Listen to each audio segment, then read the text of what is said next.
اور اگر آپ خداوند متعال کے متعلق ایک بھی نقص کے قائل ہو جائیں تو وہ آپ کا نظریہ توحید اور آپ کا خداوند متعال کی عظمت اور کبریائی کے حوالے سے جو نظریہ ہے وہ قابل اعتراض ہو جاتا ہے اور وہ حقیقت میں قرآن و سنت کا نظریہ نہیں ہے۔ اگر آپ اس طرح کی بات کریں گے تو پھر تو دین میں آپ بہت سارے الفاظ اور بہت سارے جملوں کو استعمال کرنے کو بدعت قرار دینا شروع کر دیں گے، جس طرح سے ابن تیمیہ نے خود کیا ہے۔ اعوذ باللہ من الشیطان الرجیم، بسم اللہ الرحمن الرحیم وبہ نستعین وصلی اللہ علی محمد وآلہ الطاہرین۔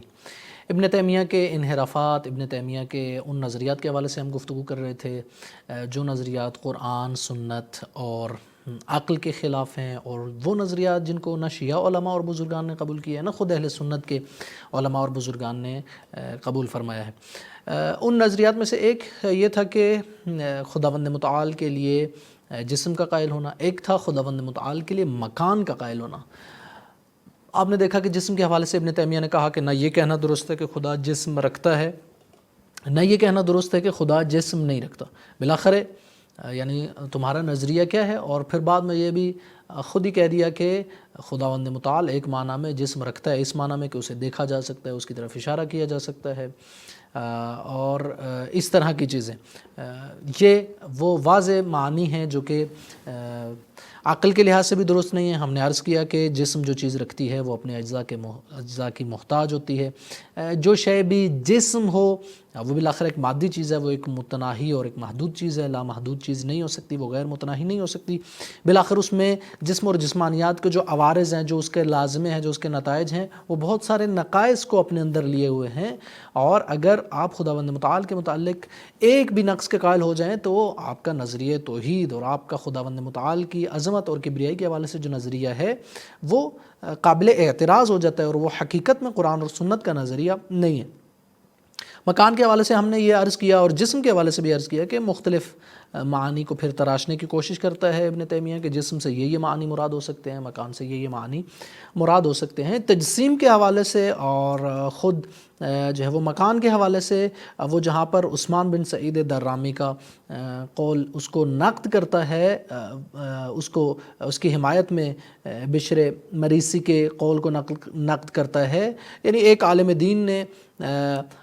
خدا کے اسم قیوم کے حوالے سے جب گفتگو کی تو اس پہ ابن تیمیہ نقد کرتا ہے اپنی کتاب موافقت صحیح المنقول لصریح المعقول کی جلد نمبر 1 صفحہ 333 میں، اور کہتا ہے کہ یہ جو تمہارا دعویٰ ہے کہ ان تفسیر القیوم الذی لا یزول عن مکانہ ولا یتحرک، کہ قیوم وہ ہے کہ جو اپنی جگہ سے زائل نہیں ہوتا، جو اپنا مکان چھوڑتا نہیں ہے اور جو تحرک نہیں کرتا، جو حرکت نہیں کرتا، فلا یقبل منک ھذا التفسیر، ہم تمہاری اس تفسیر کو قبول نہیں کریں گے الا باثر صحیح ماثور عن رسول اللہ او بعض اصحابہ او التابعین، ہم تب قبول کریں گے تمہاری بات کو اگر تم اپنی اس بات پر رسول خدا کی حدیث سے کوئی کلام لے کے آؤ یا صحابہ کے قول سے یا تابعین کے قول سے۔ بار بار ابن تیمیہ جب اس طرح کے دعوے کرتا ہے، آپ نے دیکھا کہ جسم کے حوالے سے بھی ابن تیمیہ نے یہی دعویٰ کیا کہ آپ نہ یہ کہہ سکتے ہیں کہ خدا کا جسم ہے، نہ یہ کہہ سکتے کہ خدا کا جسم نہیں ہے۔ کیوں؟ کیونکہ کہا کہ قرآن میں یا حدیث میں یہ جملہ استعمال نہیں ہوا کہ خدا کا جسم ہے، اور نہ یہ جملہ استعمال ہوا کہ خدا کا جسم نہیں ہے، لہٰذا دونوں طرح کی بات کرنا بدعت ہے اور غلط ہے۔ یہ اس کے منہج میں، اس کے روش میں، عقیدے کے حوالے سے اور دین کے حوالے سے، قرآن و سنت اور عقل سے اس کو سمجھنا کیسے، اس حوالے سے ایک اشتباہ ہے، ایک بنیادی ترین اور اساسی یہ اشتباہ ہے، جس میں وہ یہ سمجھتا ہے کہ جب تک ایک لفظ استعمال نہ ہو، جب تک ایک جملہ اور ایک عبارت استعمال نہ ہو، تب تک آپ اس نظریے کا قائل نہیں ہو سکتے۔ اگر آپ اس طرح کی بات کریں گے تو پھر تو دین میں آپ بہت سارے الفاظ اور بہت سارے جملوں کو استعمال کرنے کو بدعت قرار دینا شروع کر دیں گے، جس طرح سے ابن تیمیہ نے خود کیا ہے۔ بالآخر آپ نے دین میں موجود آیات اور روایات اور عقلی استدلالات اور براہین سے نظریات کو سمجھنا ہوتا ہے، اور ان نظریات کو آپ انہی الفاظ میں بیان کر سکتے ہیں جو الفاظ ان نظریات کو بالکل گویا اور صاف اور شفاف اور واضح انداز میں بیان کر رہے ہوں۔ مثلا اگر خداوند متعال فرما رہے لیس کمثلہ شیء، خداوند متعال کی کوئی مثل نہیں ہے، کوئی چیز خداوند متعال کی طرح نہیں ہے، اس کا مطلب ہے وہ جسم نہیں ہے۔ اگر خداوند متعال کے حوالے سے قرآن میں اور احادیث میں اس طرح کی چیزیں موجود ہیں کہ خداوند متعال لامتناہی ہے، خداوند متعال جو ہے وہ احادیث میں جس طرح سے ہے کہ خداوند متعال کو دیکھا نہیں جا سکتا، وہ جسم اور جسمانیات کے عوارض سے مبرہ اور منزہ ہے، اس کا مطلب ہے کہ واضح ہے یہ اسلام کا نظریہ، اور یہ کہنا کہ رسول خدا نے یا صحابہ نے یا تابعین نے یہ نہیں فرمایا کہ اللہ جسم ہے، اور نہ یہ فرمایا کہ اللہ جسم نہیں ہے۔ یہ بلا وجہ کی ایک بات ہے جس بات کا کوئی علمی تکیہ اور علمی تکیہ گاہ اور علمی جس کی کوئی استناد نہیں ہے، اس بات کی کوئی علمی بیس نہیں ہے۔ اسی طرح یہاں پر بھی وہ یہ کہتا ہے کہ آپ نے کہا کہ قیوم سے مراد یہ ہے کہ جو تحرک نہیں کرتا، جو اپنے مکان سے زائل نہیں ہوتا۔ یہ بات صحیح نہیں ہے، کیونکہ رسول خدا، صحابہ یا تابعین نے یہ بات نہیں کی ہے۔ لأن الحی القیوم یفعل ما یشاء، کہتے ہیں اب یہ ابن تیمیہ خود اپنی طرف سے معنی کر رہے ہیں۔ حی و قیوم وہ ہے کہ جو یفعل ما یشاء، جو چاہتا ہے انجام دیتا ہے۔ یتحرک اذا شاء، جب چاہتا ہے تحرک کرتا ہے، جب چاہتا ہے حرکت کرتا ہے، ایک جگہ سے دوسری جگہ پر منتقل ہوتا ہے۔ وَيَهْبِطُ وَيَرْتَفِعُ إِذَا شَاءَ، جب چاہتا ہے حبوط کرتا ہے یعنی نیچے آتا ہے، جب چاہتا ہے یرتفع یعنی اوپر جاتا ہے۔ وَيَقْبِضُ وَيَبْسُطُ، جب چاہتا ہے قبض کرتا ہے، جب چاہتا ہے بسط کرتا ہے، یعنی جب چاہتا ہے عطا نہیں کرتا، جب چاہتا ہے عطا کرتا ہے۔ وَيَقُومُ وَيَجْلِسُ، جب چاہتا ہے کھڑا ہو جاتا ہے، جب چاہتا ہے بیٹھ جاتا ہے۔ اذا شاء لأن الأمارة من ما بين الحي والمیت التحرک، یہ انتہائی عجیب اور خطرناک بات کی ہے جس کا دین سے اور عقل سے کوئی تعلق نہیں ہے۔ کہتا ہے کہ زندہ اور مردہ کے درمیان جو علامت ہے وہ تحرک ہے، وہ حرکت ہے۔ یعنی ایک شخص یا ایک وجود زندہ ہے یا مردہ ہے، ان دونوں کے درمیان علامت یہ ہے کہ اگر کوئی حرکت کر رہا ہے تو وہ زندہ ہے، اگر حرکت نہیں کر رہا تو وہ مردہ ہے اور اس کے اندر حیات نہیں ہے۔ دیکھیں یہ بات جو ابن تیمیہ کر رہا ہے، اس کی بنیاد کیا ہے؟ اس کی بنیاد ابن تیمیہ کی وہ مادی فکر ہے۔ یہ عالم مادہ میں، اور ہم جن جسموں کو دیکھتے ہیں ان جسموں کی یہ بات ہے کہ اس جسم سے اگر روح نکل جائے، وہ جسم زندہ نہ رہے تو اس میں حرکت نہیں ہوتی، اور اگر وہ زندہ ہو تو اس میں حرکت ہوتی ہے۔ یہ ہمارے پیرامیٹرز ہیں، یہ ہمارے معیارات ہیں، یہ اس عالم مادہ کے معیارات ہیں۔ لیکن جو عالم ماوراء مادہ ہے، جو اس طبیعت اور اس عالم مادہ اور اس میٹیریل ورلڈ کے علاوہ جو چیزیں ہیں، جن میں سے سب سے اہم چیز اور سب سے بڑی شے اور سب سے بڑا وجود خداوند متعال کا وجود ہے کہ جو مادہ اور مادیات سے مبرہ اور منزہ ہے، وہاں پر یہ پیرامیٹرز نہیں ہیں، وہاں پر یہ معیارات نہیں ہیں۔ کیا آپ مجردات کے حوالے سے جو مادہ اور مادیات سے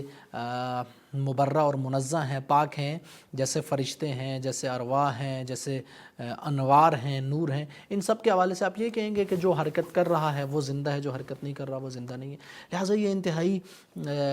بہت بڑا شبہ ہے، یہاں پر بہت بڑا اشتباہ ہے ابن تیمیہ کی طرف سے کہ وہ کہتے ہیں معیار اور ملاک اور پیرامیٹر جو زندہ اور مردہ کے درمیان ہے وہ یہ ہے کہ جو حرکت کرتا ہے وہ زندہ ہوتا ہے، اور جو حرکت نہیں کرتا وہ زندہ نہیں ہوتا۔ لہٰذا اگر آپ کہیں گے کہ خداوند متعال حرکت نہیں کرتا تو وہ زندہ نہیں ہے۔ کل حی متحرک لا محالہ وکل میت غیر متحرک لا محالہ، کہتے ہیں حتماً ہر زندہ حرکت کرتا ہے اور ہر وہ شخص جو حرکت نہیں کرتا وہ مردہ ہے۔ یہ بات ابن تیمیہ کرتا ہے، اس کا لازمہ وہ یہ کہتا ہے کہ خداوند متعال اگر حی ہے لہٰذا وہ حرکت کرتا ہے، اور ہم کہتے ہیں کہ نہیں، خداوند متعال حرکت سے منزہ اور مبرہ ہے، کیونکہ حرکت نقص ہے۔ حرکت سے مراد ہے، اگر حرکت سے مراد حرکت مکانی ہو تو اس سے مراد یہ ہے کہ ایک وجود ایک مکان سے دوسرے مکان کی طرف جائے، ایک وجود ایک مکان سے دوسرے مکان کی طرف جاتا ہے۔ اس کا مطلب کیا ہے؟ اس کا مطلب یہ ہے کہ پہلے وہ اس ایک مکان میں تھا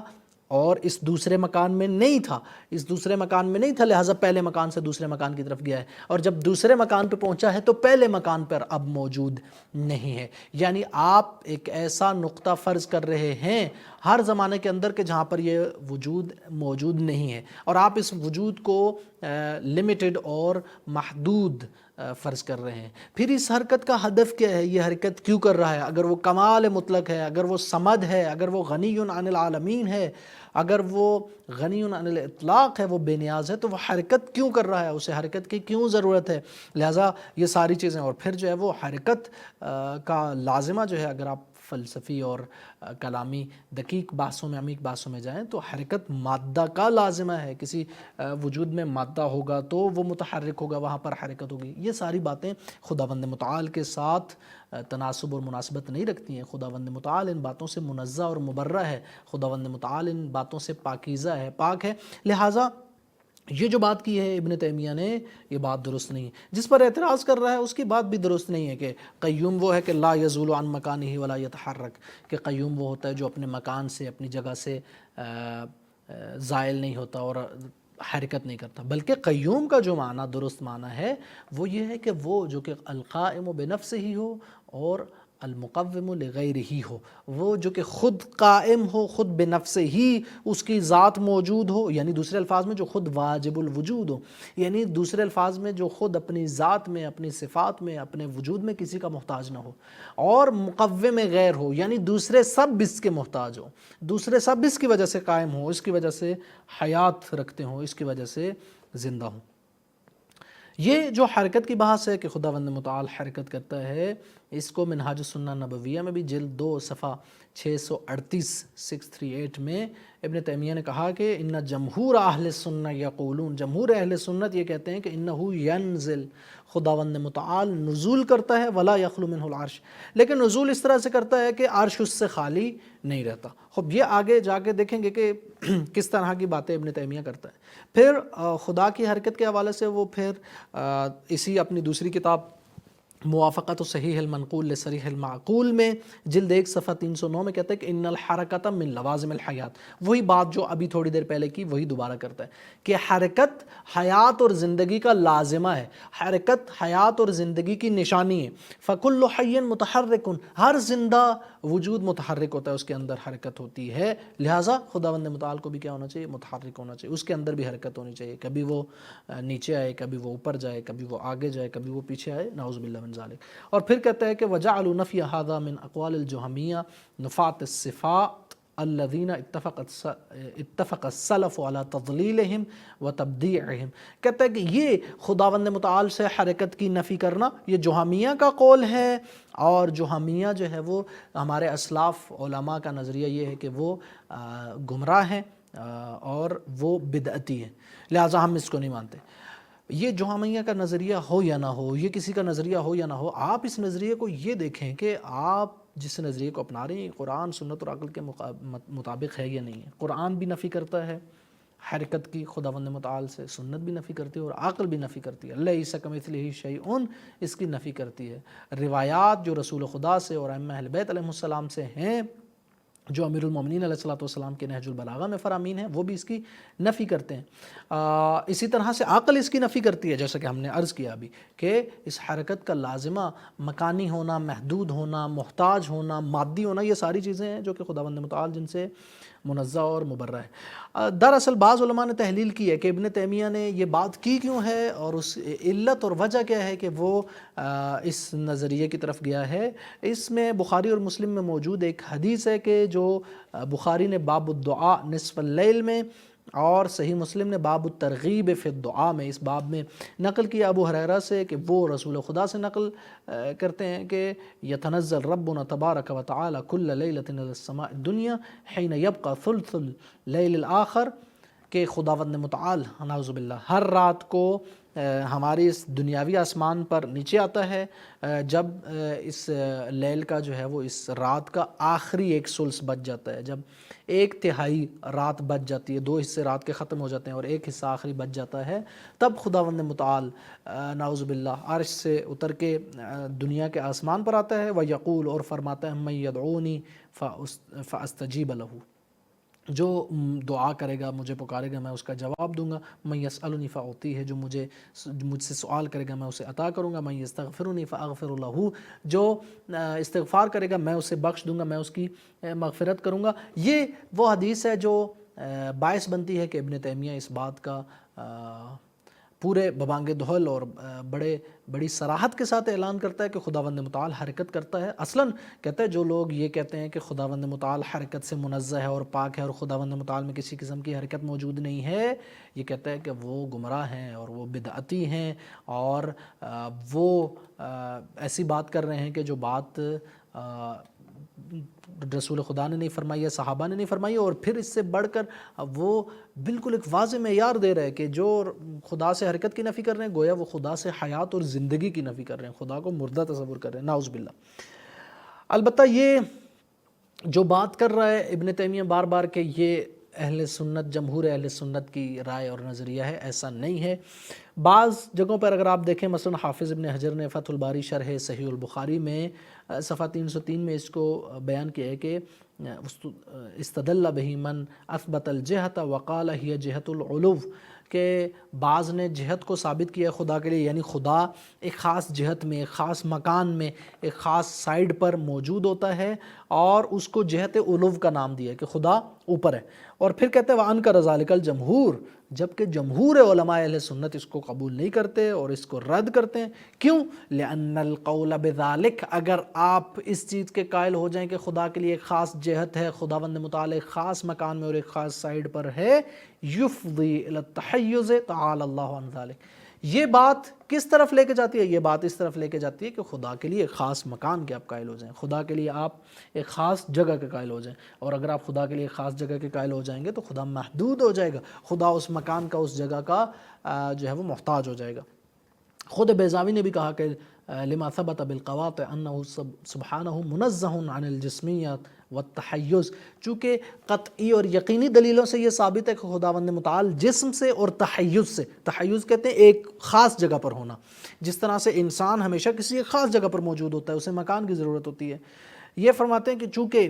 قطعی اور یقینی دلیلوں سے ثابت ہے کہ خدا جسم اور جسمانیات اور تحیز سے مبرہ اور منزہ ہے، خداوند متعال ان چیزوں سے پاک ہے، امتنع علیہ النزول،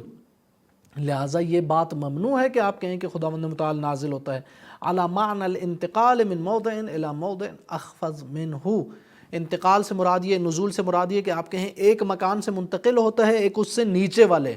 منخفض مکان کی طرف، ایک اس سے نیچے والے مکان کی طرف، یہ نہیں ہو سکتا، یہ بیضاوی کہہ رہے ہیں۔ اس کا مطلب ہے کہ جمہور اہل سنت کی یہ رائے نہیں ہے، یہ ابن تیمیہ کا طریقہ کار ہے کہ جب وہ کسی چیز کا نظریہ اپناتا ہے اور کسی چیز کا اظہار کرتا ہے کسی نظریے کا، تو وہ کوشش کرتا ہے کہ سارے جمہور اہل سنت کو اپنے ساتھ لے کے جائے اس طرح سے۔ اور خود ابن تیمیہ نے کتنی جگہوں پر یہ اس کو ابن بطوطہ نے اپنی الرحلہ میں کتاب میں، اپنے سفرنامہ میں صفحہ 112 پر، یہ تب ہے طباعت ہے کتاب کی دار الکتب العلمیہ کی، اس میں آپ دیکھ سکتے ہیں کہ اس میں ابن بطوطہ جہاں پر اپنے دمشق کے سفر کو، شام کے سفر کو ذکر کرتا ہے، وہاں پر ابن تیمیہ کی باتوں کو بھی ذکر کرتا ہے کہ وہ کتنی دفعہ جیل میں گیا، کتنی دفعہ بعض نظریات پر اسے علماء سے مخالفت کا سامنا ہوا، فلاں فلاں، اور پھر کہتا ہے کہ وَكُنْتُ إِذْ ذَاكَ بِدِمَشْقٍ، میں دمشق میں تھا، فَحَضَرْتُهُ يَوْمَ الْجُمْعَةِ، میں جمعہ والے دن نماز جمعہ کے لیے حاضر ہوا، جہاں پر ابن تیمیہ وعظ کر رہا تھا علی منبر الجامع وَيُذَكِّرُهُمْ، فَكَانَ مِن جُملَةِ كَلَامِهِ، وہ جو باتیں کر رہا تھا ان میں سے ایک یہ تھی، اس نے یہ کہا انقال ان اللہ ینزل الی السماء الدنیا کا نزول ھذا، خداوند متعال دنیاوی آسمان، ہماری دنیا کے آسمان کی طرف اس طرح سے نازل ہوتا ہے، اپنے عرش سے اس طرح سے نازل ہوتا ہے آخری آسمان کی طرف، کا نزول ھذا، جس طرح سے میں نیچے آ رہا ہوں، ونزل درجۃ من درج المنبر، اور خود منبر کی ایک سیڑھی سے دوسری سیڑھی پر نیچے آیا اور کہا جس طرح سے میں اوپر والی سیڑھی سے نیچے والی سیڑھی پہ آ رہا ہوں، خداوند متعال بھی اسی طرح سے عرش سے دنیا کے آسمان کی طرف آتا ہے۔ ابن بطوطہ کہتا ہے کہ فَعَارَضَهُ فَقِیہٌ مالکی، ایک مالکی فقی، ایک مالکی مسلک کا ایک فرد وہاں پر موجود تھا، عالم اور فقیہ تھا، وہ جس کا نام ابن الزہرا تھا، وہ وہاں پر اٹھ کھڑا ہوا اور اس نے کہا کہ تم غلط بات کر رہے ہو، خداوند متعال کے ساتھ اس طرح کی بات کرنا اصلاً خدا کی کبریائی اور اس کی عظمت اور اس کے ان صفات جسم اور جسمانیات کے سے منزہ ہونے کے خلاف ہے۔ تو ابن بطوطہ کہتا ہے کہ وَأَنْكَرَ مَا تَكَلَّمَ بِهِ فَقَامَتِ الْعَامَّةُ إِلَى هَذَا الْفَقِيهِ وَضَرَبُوهُ بِالْأَيْدِ وَالنِّعَالِ ضَرْبًا كَثِيرًا، تو ابن تیمیہ کے جو وہاں پر چیلے تھے وہ اٹھے اور انہوں نے اس مالکی مذہب کے فقیہ کو بہت مارا پیٹا اور اسے وہاں سے نکال دیا۔ بعض نے کہا ہے کہ ابن بطوطہ نے یہ جو بات کی ہے یہ جھوٹ ہے، یہ اشتباہ ہے، اصلاً ابن بطوطہ اس دور میں وہاں پر دمشق گیا نہیں ہے، اس نے سفر نہیں کیا، ایسا نہیں ہے کہ صرف ابن بطوطہ نے یہ بات کی، حافظ ابن حجر عسقلانی نے الدرر الکامنہ میں پہلی جلد صفحہ 154 میں بھی یہ بات کی ہے۔ لہٰذا ابن تیمیہ اس چیز کا قائل ہے کہ خداوند متعال حرکت کرتا ہے، ابن تیمیہ اس چیز کا قائل ہے کہ خداوند متعال ایک جگہ سے دوسری جگہ پر منتقل ہوتا ہے. ہم جتنی باتیں عرض کرتے آ رہے ہیں ابن تیمیہ کے خدا کے حوالے سے نظریات، مثلا اس نے کہا کہ خداوند متعال جسم رکھتا ہے، مثلا اس نے کہا کہ خداوند متعال عرش پہ بیٹھا ہے، مثلا اس نے کہا کہ آج جس طرح سے ہم نے عرض کیا کہ وہ کہتے ہیں کہ خداوند متعال حرکت کرتا ہے. اس سے پہلے ہم نے عرض کیا کہ خداوند متعال خاص جہت میں ہے، پچھلی گفتگو میں اس کی طرف بھی اشارہ ہوا. یہ ساری وہ باتیں ہیں جو خداوند متعال کی ذات کے ساتھ مناسبت نہیں رکھتی، بلکہ خداوند متعال کے اس ساحت قدسی میں، اس کبریائی میں ایک نقص اور عیب کی نسبت دینا ہے، جو کہ بالکل بھی درست نہیں ہے. مکتب اہل بیت میں اہل بیت علیہم الصلوۃ والسلام نے اس کی مکمل اور کامل نفی کی ہے. اگلی گفتگو میں ہم عرض کریں گے ابن تیمیہ کے خدا کے حوالے سے کچھ اور باتیں جو کہ مکان کے حوالے سے، جہت کے حوالے سے وہ کرتا ہے، اور اشارہ کریں گے کہ امیر المومنین علیہ الصلوۃ والسلام کا کلام کتنا خوبصورت اور دقیق ہے، اور ابن تیمیہ اس کلام پر بھی جو امیر المومنین علیہ الصلوۃ والسلام کا کلام ہے اس پر بھی اعتراض کرتا ہے، تعریض کرتا ہے، اس پر بھی طنز کرتا ہے. ہم عرض کریں گے انشاءاللہ اگلی گفتگو میں. والسلام علیکم ورحمۃ اللہ وبرکاتہ.